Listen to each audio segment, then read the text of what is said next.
Assalamualaikum warahmatullahi wabarakatuh. Bismillahirrahmanirrahim. Alhamdulillahi hamdan katsiran tayyiban mubarakan fihi kama yanbaghi li jalali wajhika wa li'azimi sultanik. Allahumma salli ala sayyidina Muhammadin abdika wa rasulika nabiyil ummi wa ala alihi wa sahbihi wa sallim. Nawaitu ta'alluma wa ta'lim wa tadhakkura wa tazkir wa naf'a wal intifa' wal ifadah wal istifadah wal hasa ala tamassuki bi kitabillah wa sunnati rasulih wa du'a ilal huda wa dalalah alal khair ibtigha'a wajhillah wa mardatihi wa qurbihi wa sawabihi lillahi ta'ala. Subhanal malikil qudus, Allahumma inna na'udzu biridhaka min sakhatika wa bimu'afatika min uqubatika wa na'udzubika minka la nuhsi sana'an 'alaika anta kama asnaita 'ala nafsik. Allahumma innaka 'afuwun tuhibbul 'afwa fa'fu 'anna. Terima kasih saudara saya Al-Fadhil Ustaz Muhammad Nur Azlan bin Idris selaku moderator program yang kita raikan juga barisan ahli-ahli jabatan kuasa penaja dan seluruh warga Pertubuhan Guru Perpustakaan dan Media Malaysia PGPMM, yang kita raikan juga ahli-ahli majlis dan seluruh warga Persatuan Pustakawan Malaysia ataupun PPM. Seterusnya yang diraikan seluruh para puasawan, tak kira yang dari utara kita doakan moga sejahtera, yang dari timur kita doakan terus makmur, yang dari barat kita doakan dapat berkat, yang dari selatan didoakan dapat keampunan. Tuan-tuan guru, para alim ulama, para habaib, muslimin, muslimat, hadirin hadirat, tuan-tuan, puan-puan, mudah dirahmat. Ramadan ke-12 sudahlah genap. Mari mengaji Al-Quran disingkap. Bacalah makna, baiki sikap. Lanjutkan nanti dengan i'tikaf. Ramadan penuh dengan rahmat. Ambillah ia sekuat dapat, supaya kelak menjadi kuat terlepas godaan syaitan yang laknat. Bersempena dengan sambutan Hari Buku dan Hak Cipta Sedunia yang telah ditetapkan oleh UNESCO pada 23 April tiap-tiap tahun, iaitu pada hari semalam. Maka kebetulan pada hari ini kita sama-sama berkumpul dan kita membahaskan tajuk yang sesuai dengan sambutan Hari Buku dan Hak Cipta Sedunia, iaitu budaya membaca dalam Islam. Saudara, saya kira sebagai seorang pustakawan ataupun warga perpustakaan, setiap hari saudara dan saudari melihat timbunan buku, lambakan penulisan-penulisan yang ada di hadapan kita. Maka benarlah sabdaan Nabi SAW seperti mana kata Ibnu Mas'ud, inna baina yaday sa'ah zuhurul qalami. Antara tanda kiamat makin dekat, kata Nabi, adalah munculnya pena ataupun kalam. Begitu banyak, kata Nabi. Ini hadis dalam Musnad Imam Ahmad. Para ulama mensyarahkan hadis ini, kata mereka, Nabi nak menyebutkan antara tanda kiamat adalah banyaknya terdapat karya penulisan dan juga penyebarannya. Sebab itu makin banyak buku diterbitkan, itu tanda dunia semakin kiamat. Makin ramai jadi ahli perpustakaan, itu juga adalah tanda nak kiamat. Dalam syarah Musnad Ahmad karya Ahmad Syakir disebutkan, yang dimaksud dengan kemunculan kalam adalah ramainya penulis, banyaknya karya tulis, dan begitu banyak penyebarannya. Dalam riwayat At-Tayalisi dan juga An-Nasai disebutkan, inna min asyratis sa'ah an yaksurat tujaru wa yazharal ilmu. Antara tanda dunia dan nak kiamat, pertama ramai orang meniaga makin ramai. Yang kedua, ilmu ni tersebar dengan cara yang tak pernah disangka. Macam contoh kita petang ni, siapalah 1000 tahun dulu menyangka seorang di Baling, seorang di Kuantan boleh bertemu di alam rasa begini. Tak ada orang sangka. Tapi ini cuma tanda-tanda kiamat. Dan mengebaknya ilmu ni juga termasuklah munculnya pelbagai media untuk menyebarkan ilmu, dan antaranya buku. Terciptanya alat-alat percetakan, mesin fotostat misalnya. Itu semua sudah menjadi cikal bakal munculnya kiamat. Sebab itu saudara, budaya penulisan dia telah pun rancak Kalau dalam konteks Islam, sejak daripada zaman Abbasiyah lagi, sebelum daripada munculnya era Renaissance di Eropah ketika itu, Harun Ar-Rashid yang memerintah dalam 170 sampai 193 Hijriah telah banyak menterjemahkan buku-buku daripada Yunani, Parsi dan juga Hindu diterjemahkan di dalam bahasa Arab. Dan isterinya begitu terkenal, Zubaidah namanya, yang membina terusan di Mekah, Ain Zubaidah itu. Dia telah membina perpustakaan Baitul Hikmah di Baghdad pada zaman itu dan memiliki koleksi 400,000 kitab. Disambung oleh Khalifah Al-Ma'mun tahun 198 sampai 218, dia telah memajukan industri kertas dan juga dakwat yang telah maju masa abad ke-8 Masih pada zaman beliau. Dan zaman dia saja ada 5 kilang mencetak kertas. Dan tidak kurang ada 100 buah kilang mencetak buku di Baghdad pada zaman itu. Pada abad ke-9, Baghdad memiliki tidak kurang daripada 100 toko-toko buku yang masyhur. Sehingga wujud satu profession, dia panggil Al-Warraq. Al-Warraq ini kerjanya menulis sepenuh masa. Dan dia orang penjual buku sepenuh masa. Salah satu tokoh yang terkenal dalam profession Al-Warraq ini adalah Al-Fihris An-Nadim. Terkenal kedai itu, kedai Al-Fihris An-Nadim.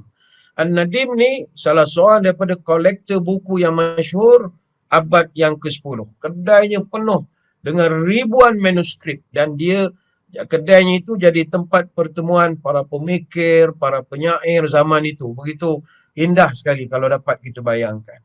Begitu juga pada zaman beliau, dia kerja pembukuan ilmu. Seperti contoh kitab Al-Muwatta' Imam Malik dibukukan pada zaman beliau.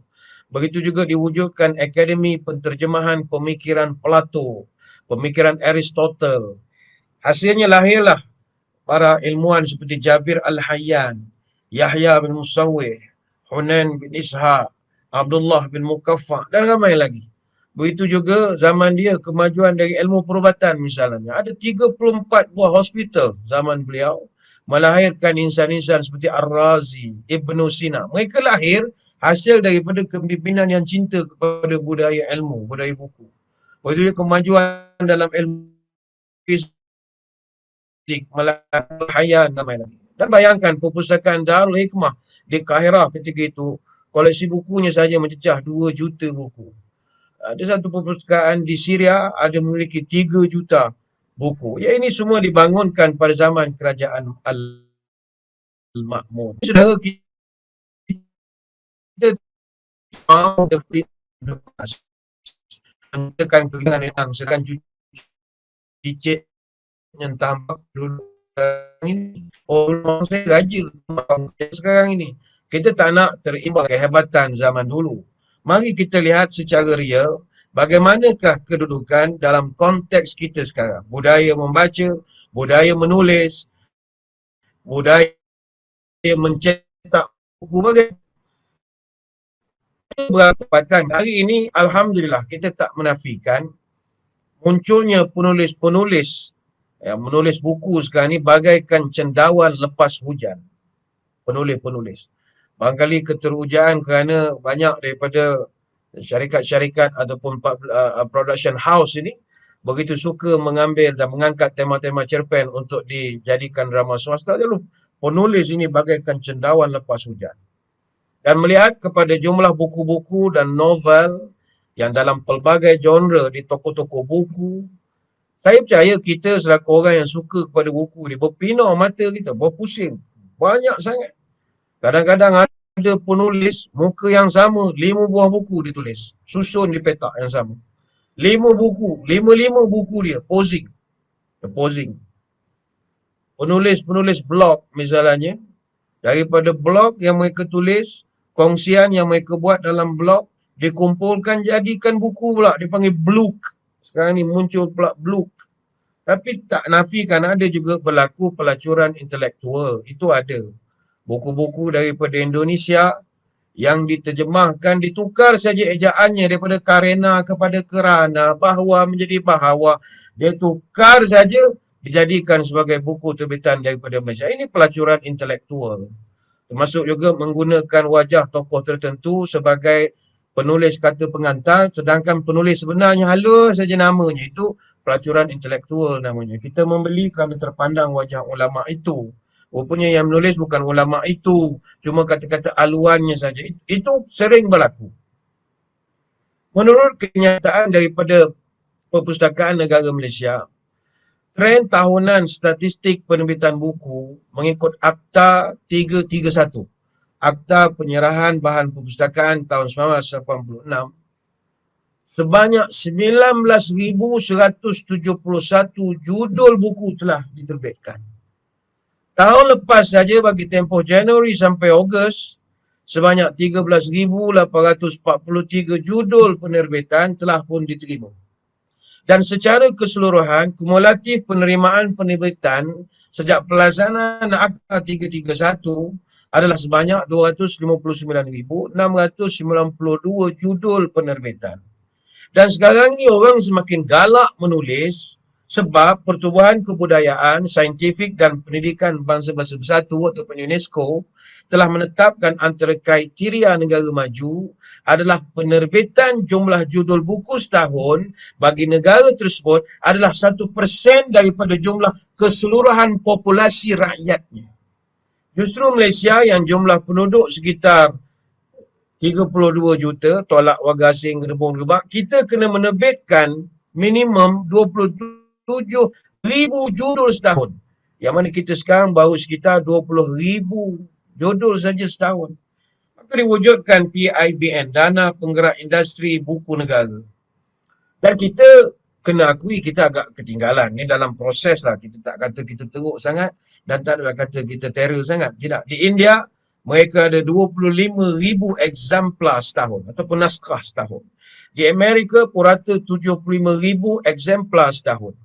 Menurut Bowker, ini kajian bibliografi peringkat antarabangsa, Amerika pernah terbit sampai 288,000 setahun. Tapi kita baru bawah pada 20,000. Nak naik sikit lagi lah. Dan kalau orang putih tu kita memang tak boleh challenge dia orang. Dia orang memang bab menulis buku ni luar biasa sekali. Ada penulis yang mampu mengarang sampai 15 buku purata setahun. 15 buku. Maknanya sebuah buku setiap 3 bulan. Antara contoh yang terkenal Puan Enid Mary Blyton. Kita Enid Blyton ni terkenal lah, orang tak tahu dia tu perempuan. Enid Mary Blyton, dia sepanjang hayatnya selama umurnya 72 tahun, dia menghasilkan 700 buah buku kanak-kanak. Jual sampai 100 juta naskah. Ada lagi penulis yang ganas, Jose Carlos Rioki Inoue, dia daripada Brazil. Dia tulis 1,075 buku dengan menggunakan 39 nama samaran. Dan dia punya terror, dia boleh siapkan novel setebal 195 halaman dalam masa sehari saja. Dan dia boleh tulis satu bab dalam perjalanan ke bilik mandi saja. Orang macam ni kita upah buat PhD bagus ni. Suruh dia tulis bab 1 sampai bab 3. Cepat baibar kita. Dia rajin menulis. Secara umumnya saudara, kita mengalu-alukan kebanjiran para penulis dan kepelbagaian buku-buku yang ada sekitar kita ini. Cuma masalahnya, ini yang kita kaitkan dengan kiamat tadi. Syahab bin Abdillah At-Tuwajiri An-Najdi dalam kitabnya Ithaful Jama'ah Bimaja'a fil Fitan wal Malahim wa Ashrat Sa'ah. Dia menceritakan tentang beberapa analisis terhadap peristiwa-peristiwa sebelum kiamat. Kata dia, walaupun buku begitu, penulis begitu ramai, tetapi yang mengherankan adalah kebodohan tetap saja menjadi-jadi. Kebodohan masih lagi tersebar di kalangan manusia. Apa sebab? Ini kerana bukunya banyak, tapi ilmunya sedikit. Ceramah di sana-sini, manfaatnya tidak ada. Ilmu yang bersumber daripada Al-Quran, daripada As-Sunnah, begitu minim sekali. Yang banyak hanyalah catatan. Orang sekarang suka menggunakan alasan santai, usupapai. Tapi akhirnya kesantaian itu tidak ada apa-apa, kosong. Qurannya, hadisnya, huraiannya, kajiannya, tidak ada. Jadi kita melahirkan masyarakat yang ramainya lebih bodoh daripada yang sepatutnya. Sebab itu Nabi pernah menyebutkan inna baina yaday sa'ah la ayyaman yanzilu fiha al-juhlu wa yurfi'u fiha al-ilmu. Akan datang satu masa sebelum kiamat, kata Nabi, akan ada beberapa hari manusia ini akan jadi bodoh. Hari-hari tu. Dia ada beberapa hari tu dia jadi bodoh sekejap. Kemudian dia okey balik. Apa sebab? Kerana yurfa'u fihal ilmu. Kerana ilmu telah diangkat. Cuba kita tinjau toko buku. Ada masa nanti pergi ke kedai buku. Bandingkan antara rak-rak dunia, biografi, autobiografi, memoir, buku umum bukan fiksyen, bidang-bidang kritikal, bidang sains dengan buku umum bukan fiksyen, bidang am seperti bidang sains sosial, bandingkan dengan buku pengetahuan remaja, bandingkan dengan buku pengetahuan kanak-kanak, bandingkan dengan rak cerpen dan novel. Genre mana paling melambak-lambak dan membuak-buak secara jujurnya? Sudah pasti masyarakat akan banyak melihat cerpen dan novel yang melambak-lambak dan membuak-buak. Tanpa kita menafikan kepentingan novel dan juga cerpen sebagai wahana pendidikan masyarakat. Tetapi di mana pendidikannya kalau ceritanya hanya sekadar suamiku sotong, suamiku beruk, suamiku kura-kura, suamiku labi-labi dan itu saja. Sudah sampai masanya. Mari kita terbit sesuatu yang berkualiti, baru kita cerita soal budaya pembacaan. Tidak ada apa yang boleh dibanggakan kalau masyarakat kita tinggi tahap pembacaannya, tetapi yang mereka bacanya hanyalah sampah. Tidak ada gunanya. Sebab itu saudara, dalam Quran, Allah Subhanahu Wa Taala menyebutkan antara tujuan utama Nabi SAW diutuskan ke muka bumi. Laqad mannallahu 'alal mu'minina idh ba'atha fihim rasulan min anfusihim. Sesungguhnya Allah dengan rahmat kurniaannya kepada orang-orang yang beriman telah mengutuskan seorang rasul dari kalangan mereka sendiri. Apa kerja Nabi ni? Allah Ta'ala jelas sebutkan modus operandinya. Yatlu alaihim ayatihi wa yuzakkihim wa yu'allimuhumul kitaba wal hikmah wa in kanu min qablu lafi dhalalin mubin. 3 modus operandi utama Nabi. Dan inilah 3 modus operandi kita sebagai warga pendidik. Orang yang nak mendidik manusia, 3 perkara ni mesti ada. Pertama sekali, yatlu alaihim ayatihi, membacakan kepada mereka ayat-ayat Allah. Number 1. Suka ataupun tidak, yang nak kita bacakan kepada mereka adalah tanda-tanda Allah. Yang kedua, wa yuzakkihim, membersihkan mereka. Gelas, kalau nak dituang air, gelas itu mesti dibersihkan dulu. Dah bersih gelas, barulah boleh tuang air. Dan yang ketiga, wa yu'allimuhumul kitaba wal hikmah. Kerja Nabi itu adalah mengajar mereka kitabullah. Mengajar mereka hikmah. Al-kitab wal hikmah. Apa makna hikmah? Hikmah ini wisdom, kebijaksanaan. Saudara, Allah rekodkan ini semua dalam surah Ali Imran ayat 164. Sebab itu kita merasa begitu risau. Seolah-olah benar apa yang Nabi sebut, masalah pada hari ini min asyrati sa'ah an yurfa'al ilmu wa yasbutal jahlu. Antara tanda kiamat, ilmu akan hilang, kebodohan makin ramai. Kejahilan makin menjadi-jadi. Kalau saudara-saudari boring dalam kehidupan, menyelamlah dalam dunia internet. Dulu di dalam komen-komen netizen, kita dapat melihat manusia ini bodohnya lebih ramai daripada yang cerdik. Terlalu ramai. Tapi kita tidak nak mengejek mereka. Kerana yang bodoh itu anak-anak kita juga. Anak-anak murid kita juga. Kenalan-kenalan kita, saudara mara kita bodoh. nonton sesuatu yang bodoh, berfikir tidak panjang. Tapi ini semua kegagalan kita. Kerana buku yang dia sajikan pada mereka sampah. Bacaan-bacaan yang diberikan, disuguhkan kepada mereka tidak ada roh. Sebab itu kejahilan makin menjadi-jadi. Apabila kejahilan makin menjadi-jadi, kita akan dihina. Kebodohan tak ada ubat. Bodoh tak ada ubat. Orang bodoh hidupnya dihina. Sebab itu, kata Dr. Ismail Faruqi, antara punca umat Islam ini dihina di mana-mana sebab mereka ni bodoh. Dan yang mereka banggakan sejarah nenek moyang. Glory of the past. Sedangkan dalam Quran Allah menyebutkan, tilka ummatun qad khalat. Itu umat yang lalu. Let bygone be bygone. Tak payah cerita lah, moyang saya dulu raja dekat Melaka. Tok Ki saya dulu raja dekat Muar. Tak payah cerita. Ini cerita dulu. Tak ada apa yang boleh kita kembalikan. Melainkan kita bangkit menjadi orang yang terbaik. Jangan jadi seperti orang main layang-layang. Layang-layangnya terbang tinggi sampai ke langit.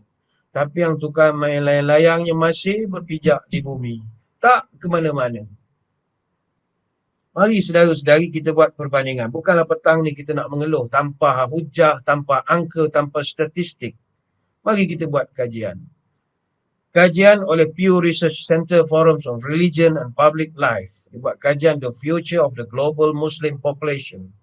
Dia buat kajian tentang peningkatan orang-orang Islam daripada segi statistiknya. Ya, kita bangga. Itu tak ada masalah. Orang Islam dari segi peningkatan begitu luar biasa. Tetapi, adakah ramai orang Islam itu menandakan kualiti? Tidak ada kualiti. Dr. Farooq Salim, dia ni Executive Director Center for Research and Security Studies, CRSS di Pakistan. Satu badan yang menjadi think tank kepada kerajaan Pakistan. Dia buat satu kajian, why are Jews so powerful? Mengapakah orang Yahudi begitu berkuasa sekali? Padahal orang Yahudi ni, orang Islam, dia dengan orang Yahudi ni memang tak ngam. Dia tak ngam sampai sekarang pun. Kita tahun ni bulan puasa setakat 12 hari ke-12 ini yang tak ada masalah di Palestin. Biasa tiap-tiap tahun Ramadan mesti ada Israel ganyang Palestin apa semua. Orang Malaysia pun marah terus tak makan McD 3 hari. 3 hari je, lepas tu dah okey dia makan balik. Boykot sana, boykot sini. Orang Muslim ramai marah kepada Yahudi. Wahai Yahudi tidak ramai. Dalam dunia, Yahudi hanya ada 13.5 juta saja Yahudi di seluruh dunia ini.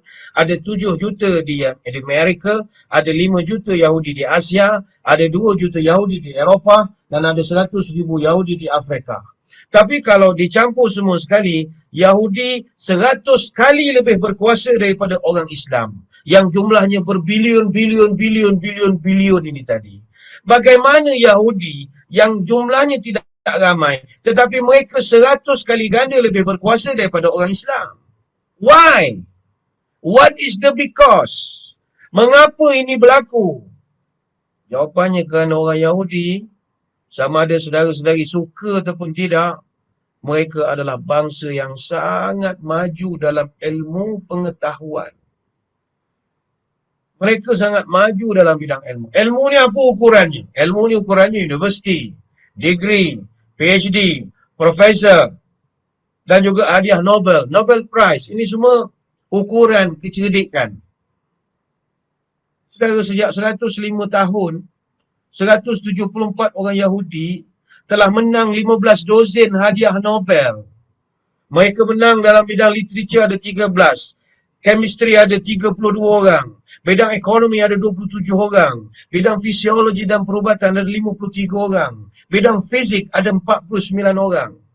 Bandingkan dengan 2.1 bilion orang Islam, hanya berjaya menang 4 Nobel Prize, tak campur Peace Prize. Jangan campur Nobel keamanan. Nobel keamanan itu tak dikira sebagai hadiah Nobel. Hadiah Nobel keamanan ni diberi kepada orang-orang yang atas jasa dia keamanan saja. Aung San Suu Kyi pun dapat. Yasir Arafat pun dapat. Itu kita tak kira. Kita nak yang hadiah akademik ini. Hanya 4 saja dimenangi oleh Muslim. Najib Mahfuz cuba menang dalam bidang literature. Orhan Pamuk menang dalam bidang literature juga. Abdul Salam ini dah menang dalam bidang fizik. Dan juga Ahmad Zuwaili orang Mesir dapat dalam bidang kimia. Di mana yang lain? Saudara, orang Yahudi ni, jahat-jahat dia, kalau kita panggil dia jahat lah. Ilmu dia pegang. Albert Einstein, ini orang Yahudi. Satu-satunya manusia dapat gelaran manusia abad ini. Bukan man of the year. Century. Orang Yahudi jahat-jahat mereka banyak mencipta sesuatu yang orang Islam pun manfaatkan. Siapa cipta bius? Orang Islam? Tidak. Yahudi. Namanya Benjamin Rubin. Dan dia dapat anugerah Nobel. Jadi siapa yang benci Yahudi, tak payah bius lah. Esok nak bersalin, kerat perut, kerat. Tak payah bius. Paruh, bius lantak. Siapa yang mencipta vaksin polio yang pertama? Johannes Salk. Dan dia adalah seorang Yahudi. Dan dia dapat anugerah Nobel.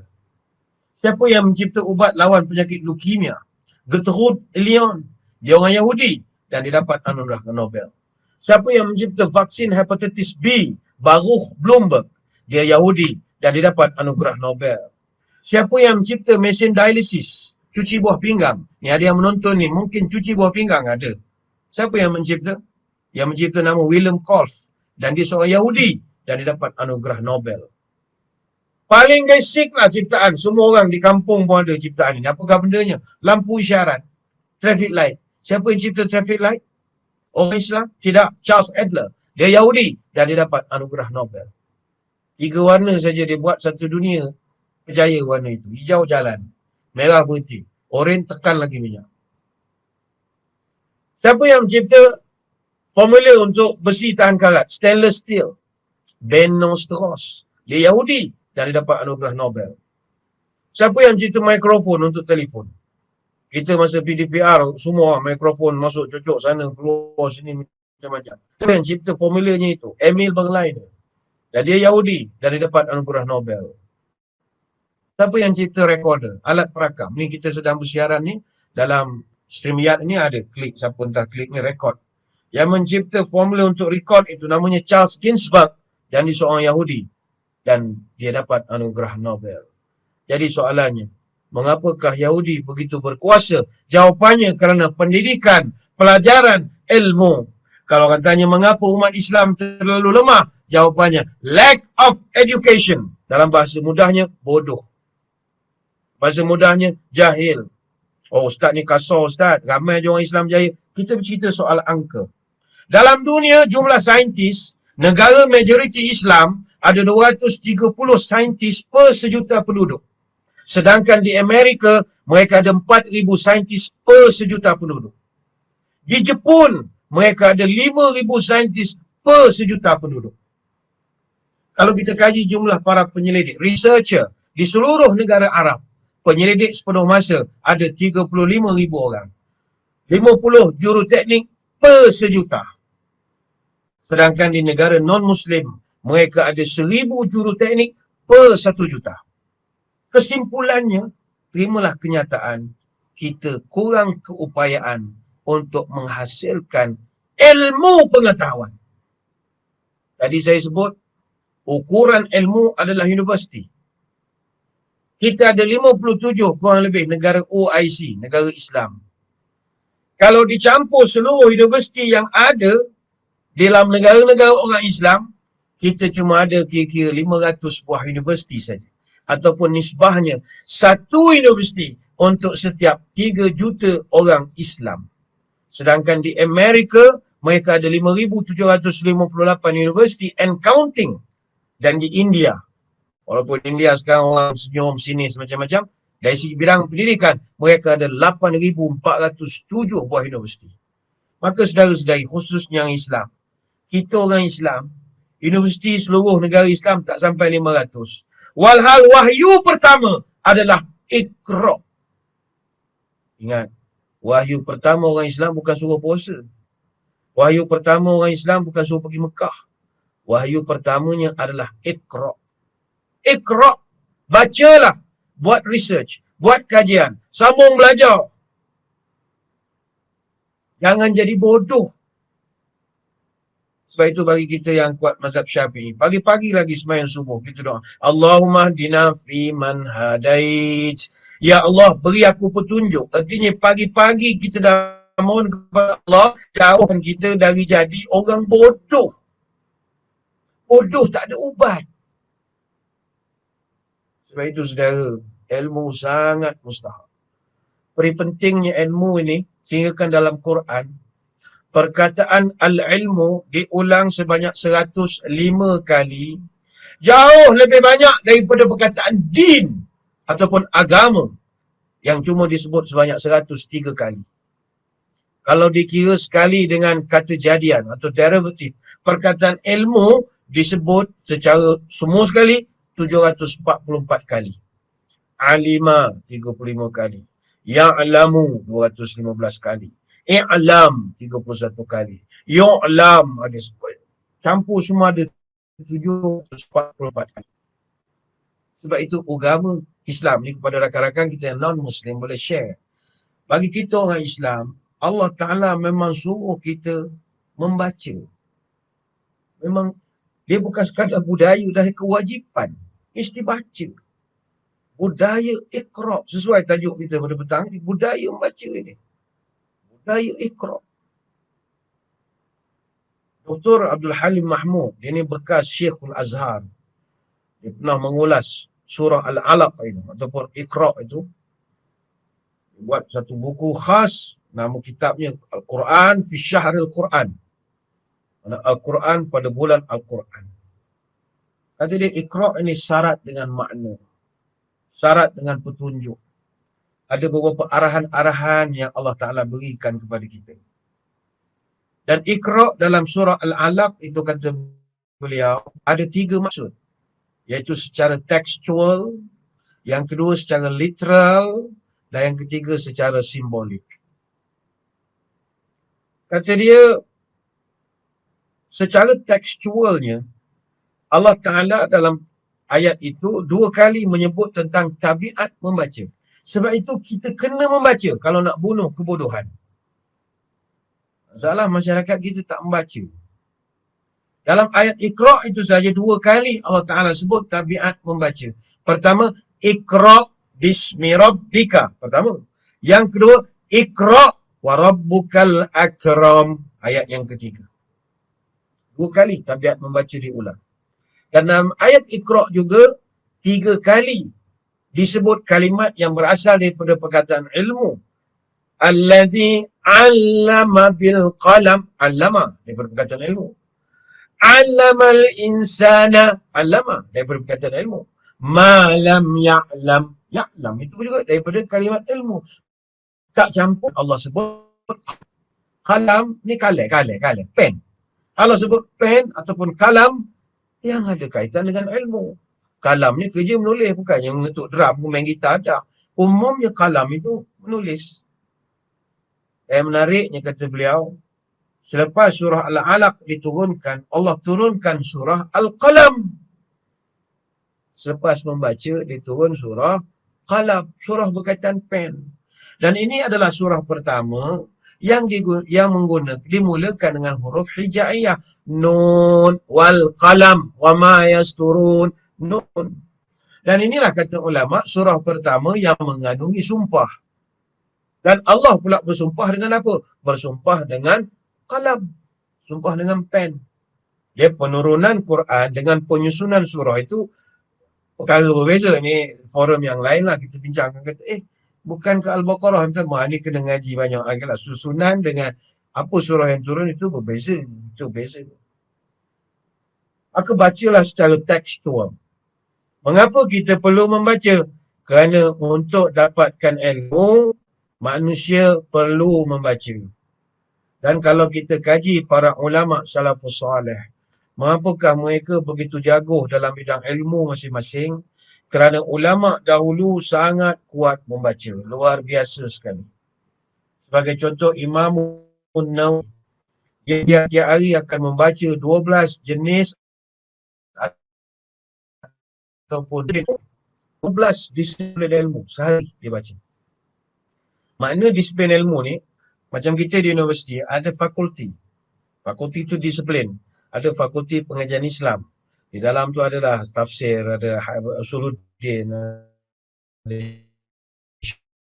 syariah, ada engineering, arkitek. Jadi Imam An-Nawawi dia ilmu setiap hari. Yang orang minat pada ilmu. Itu je Majruddin Ibn Taymiyah. Dia ni datuk kepada Ibn Taymiyah. Dia punyalah kuat membaca. Kalau dia nak masuk bilik mandi, nak mandi ke, nak ada hajat ke, dia akan pesan kepada anak buahnya supaya duduk depan bilik air tu, apa kitab dengan suara yang keras, supaya saya bilik air tak makan. Ini panggil ulama dulu. Dia rasa rugi termenung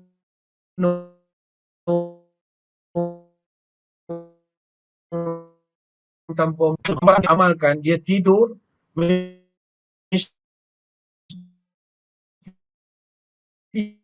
kitab masa sekali. Mereka begitu sayang kepada buku. Maknanya dia orang ni nak tidur baca buku. Yang kita nak tidur baca WhatsApp. Lepas tu mengigau, gaduh sana, grup sini. Dia orang baca Sahih Al-Bukhari dalam 3 kelas malam. Start daripada maghrib sampai subuh. Habis maghrib insyak dia pergi pula kelas lain, baca pula Sahih Bukhari tempat lain lagi. Mereka begitu suka membaca. Dia akan baca kitab Nihayatul Mutlaq 40 jilid dalam masa seminggu saja. Rabu, Khamis, Jumaat, khatam baca. Ghalib bin Abdul Rahman bin Ghalib Al-Muharibi, dia pernah sampai satu tahap membaca Sahih Bukhari saja 700 kali. Baca satu kitab 700 kali. Itu juga ada ulama lain, Ahmad bin Abid Daim Al-Maqdisi rahimahullah. Dia seumur hidupnya dia telah menyalin lebih daripada 2000 jilid kitab. Kalau hari dia free, dia boleh sehari boleh salin 9 buah buku. Dan hari dia sibuk, dalam sehari dia salin 2 buah buku. Sebab itu, saudara-saudari sekalian, ulama dulu kalau ilmunya begitu jago sekali, itu sebab mereka orang kuat membaca. Kita sekarang, jangan kau orang awam, ulama pun dah tak membaca, dah macam mana? Jawapan semua, Google semua tak ada. Semua jawapannya 2 kaul, 3 kaul tak betul. Sebab kurang membaca. Dia tabiat membaca ini, di Malaysia memang ada dibuat kajian. Kajian terawal yang pernah dibuat, A Survey on the Reading Habits and Interests of Malaysian People, tahun 1984. Masa tu dibuat kajian oleh Allahyarham Profesor Atan Long. Respondennya ketika itu ada 15,054 orang responden. Dan finding daripada kajian beliau itu, rakyat Malaysia masih itu, tahun 84. Rakyat Malaysia membaca 2 muka surat setahun. 2 muka surat setahun. Zaman itu, 42% baca buku dalam tempoh 6 bulan, 97% baca majalah, hanya 4% yang baca buku profesional. Jadi, dia tidak begitu memberansangkan daripada segi pembacaan rakyat Malaysia ketika itu.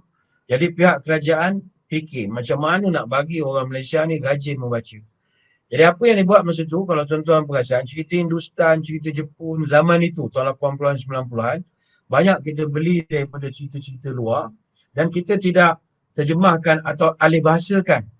Mula-mula dulu, kalau ni kepada yang masih ingatlah, saya misalnya cerita-cerita Jepun, cerita Jepun tu yang menega-menega ni daripada kecil, Moro Attack misalnya, Moro Attack yang main bola tampar tu kan, ataupun Oshin zaman itu Oshin tu masih kita ingat cerita Oshin.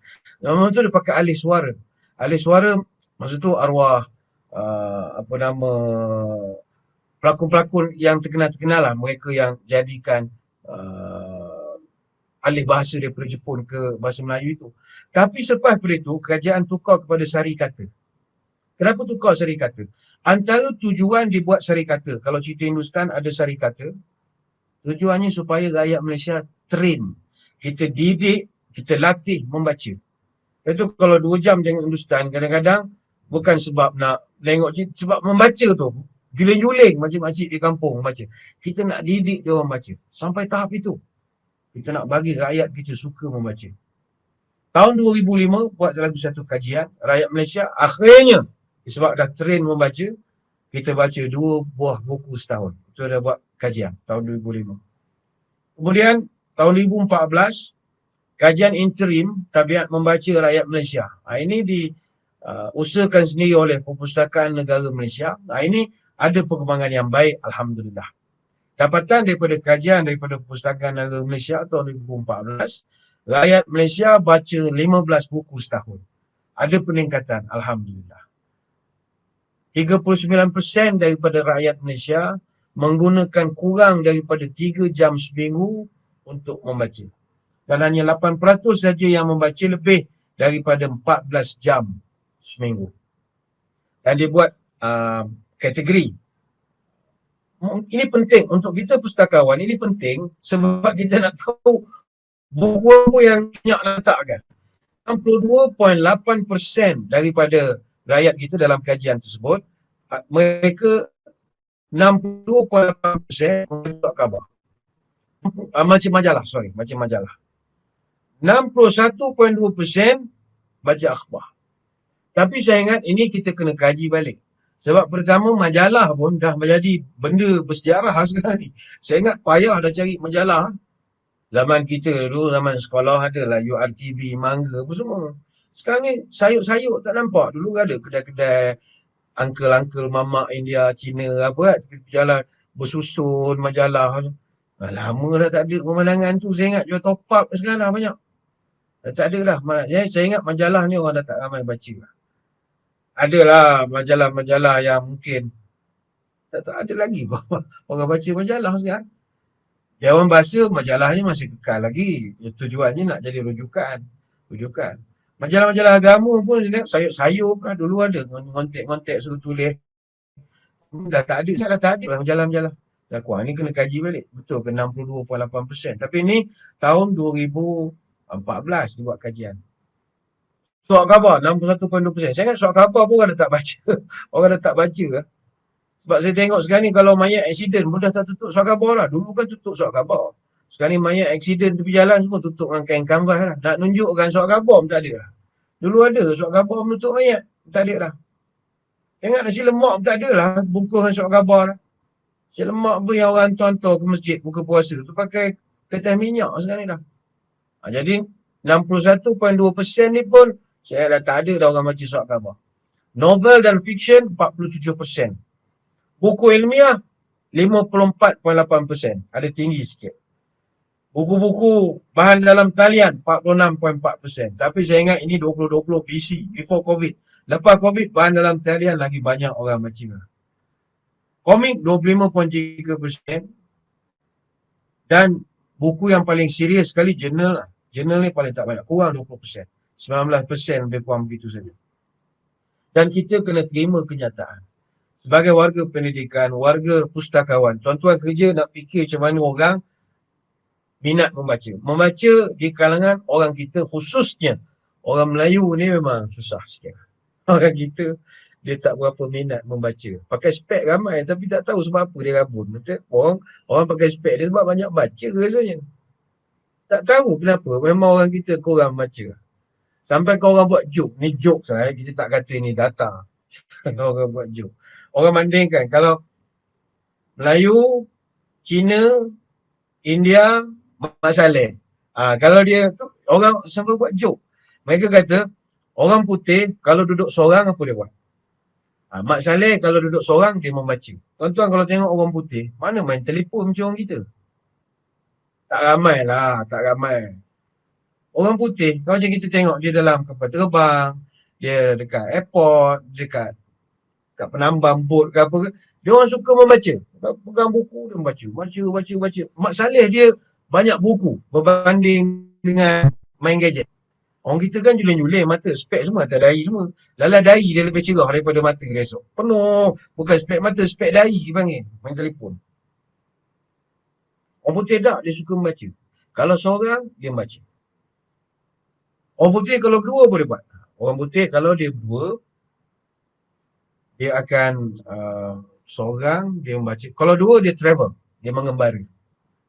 Kan orang putih zaman-zaman 2020 BC lah, before COVID, dia orang suka travel. Bayang Kuantan sampai Johor Bahru, bas ada. Dia tak, dia naik kayu basikal, lalu Pekan, lalu Rompin, Mersing apa semua.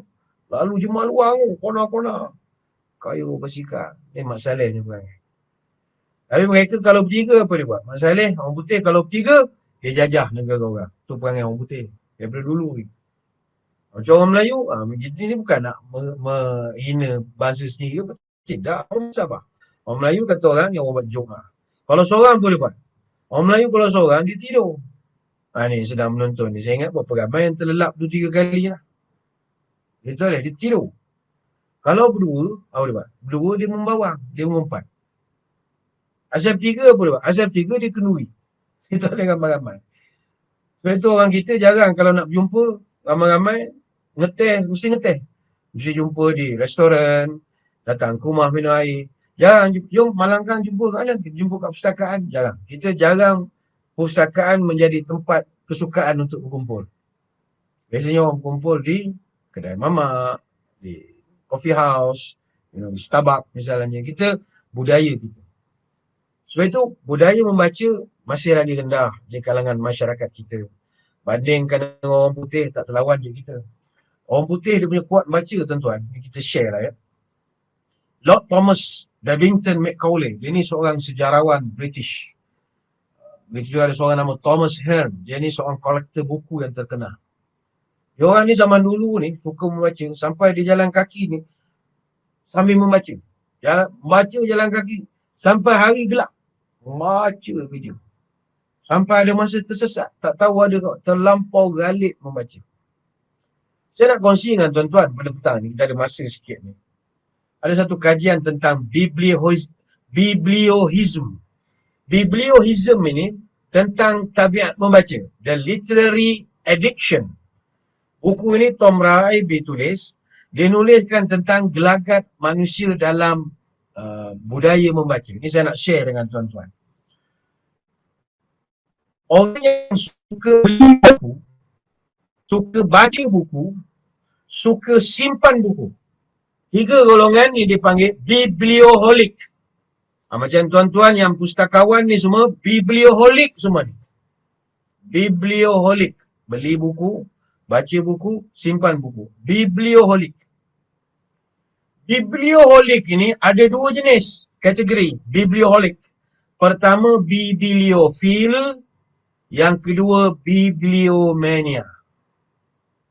Bibliophile ni orang yang cinta buku. Orang yang bibliomania, orang gila buku. Beza. Cinta buku lain. Cinta buku lain. Gila buku lain.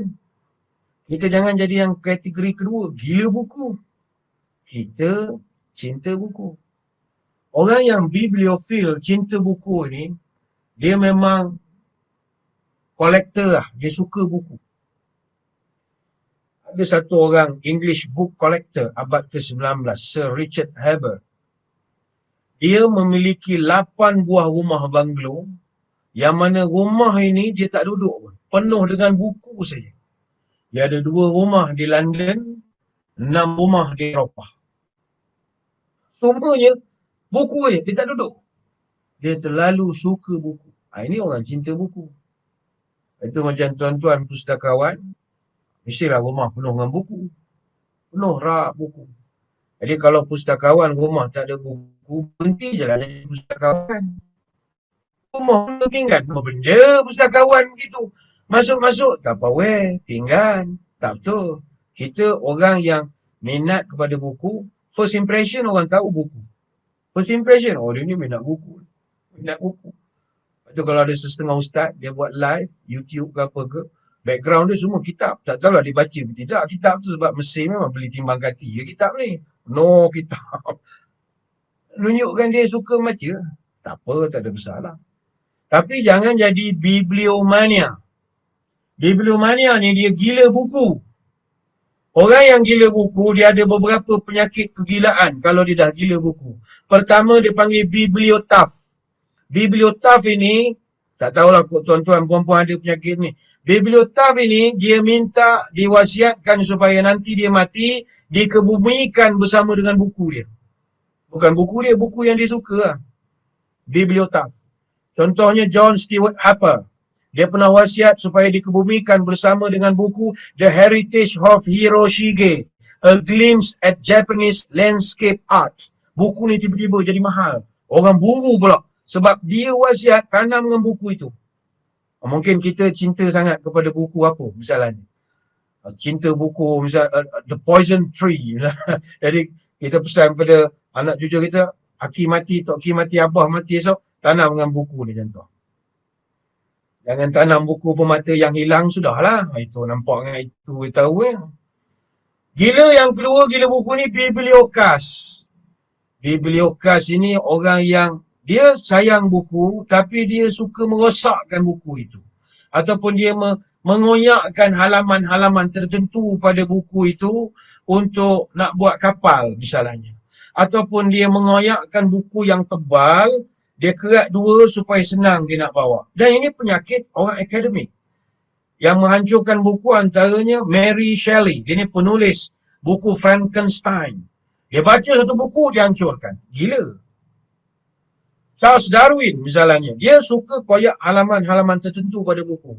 Misalnya dia tak habis, dia koyakkan 3-4 muka, kemudian dia bawa berjalan, senang mobile. Macam kita sebab ada handphone, kita ambil mana muka surat yang kita nak baca pada masa yang seterusnya, kita boleh capture, dia orang koyakkan. Buku tebal sangat.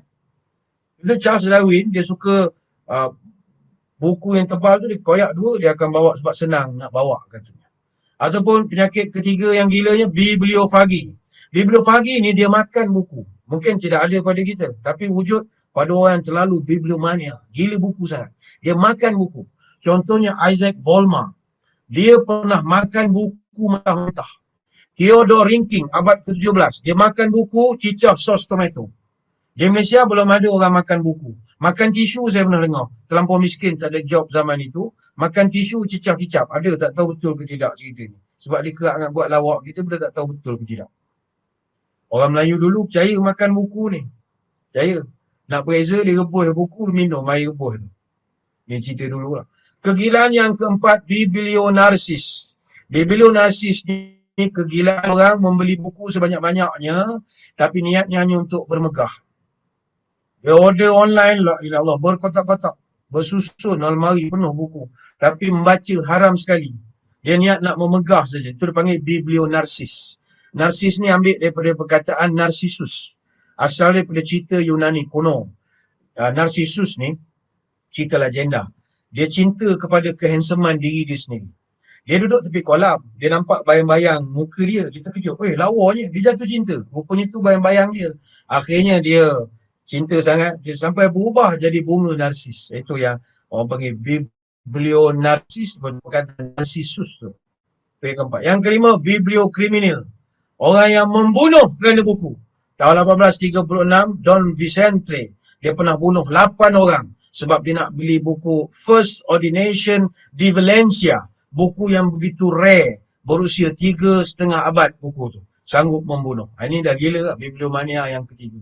Sebab itu, bacalah buku, jangan sampai jadi bibliomania. Banyak nak diterangkan, tapi masa kita tak begitu nak mengizinkan. Yang penting marilah kita didik masyarakat supaya banyakkan membaca. Sebab membaca ini selain daripada untuk jauh daripada jadi bodoh, membaca juga adalah santapan mental dan juga untuk kesihatan akal kita. Sebab itu Dr. Herbert Benson, dia pernah kemukakan teori penggunaan pemikiran sebagai penyembuhan. Dia pernah tulis 160 jurnal dan 6 buah buku berkaitan pemulihan manusia pembacaan. Dia cetak 6 juta naskah.